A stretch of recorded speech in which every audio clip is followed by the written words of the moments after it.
Hello ನಮಸ್ಕಾರ ಎಲ್ಲರಿಗೂ. ನಾನಿವತ್ತು ಚಿಕನ್ ಫ್ರೈ ಮಾಡ್ತಿದ್ದೀನಿ. ಒಂದು ಬಾಣಲೆಗೆ ಎಣ್ಣೆ ಹಾಕ್ಕೊಂಡು ಎಣ್ಣೆ ಕಾದಾದ್ಮೇಲೆ ಚಾಪ್ಡ್ ಈರುಳ್ಳಿ, ಅದು ಒಂದು ಸ್ವಲ್ಪ ಕಲರ್ ಚೇಂಜ್ ಆದಮೇಲೆ ಜಜ್ಕೊಂಡಿರೋ ಶುಂಠಿ ಬೆಳ್ಳುಳ್ಳಿನ ಫ್ರೈ ಮಾಡ್ಕೊಂಡಾದ್ಮೇಲೆ ವಾಶ್ ಮಾಡಿಟ್ಕೊಂಡಿರೋ ಚಿಕನ್ನ ಹಾಕಿ ಹಲ್ದಿ ಪೌಡರ್ ಮತ್ತು ಉಪ್ಪು ಹಾಕಿ ಒಂದು 70% ಆಗೋ ತನಕ ಬೇಯಿಸ್ಕೋಬೇಕು.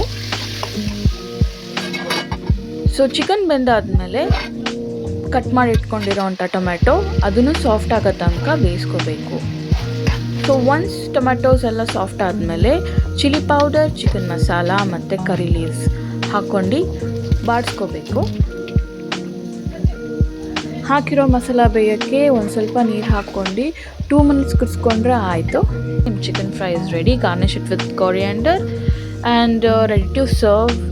ನಾನು ಚಿಕನ್ ಫ್ರೈ ಜೊತೆ ಜೋಳದ ರೊಟ್ಟಿನ ಟ್ರೈ ಮಾಡ್ತಿದ್ದೀನಿ. ನಿಜ ಹೇಳ್ತಿದ್ದೀನಿ, ಸಖತ್ತಾಗಿ ಬಂದಿತ್ತು. ಸೊ ನೀವು ಟ್ರೈ ಮಾಡಿ and let me know how it turns out.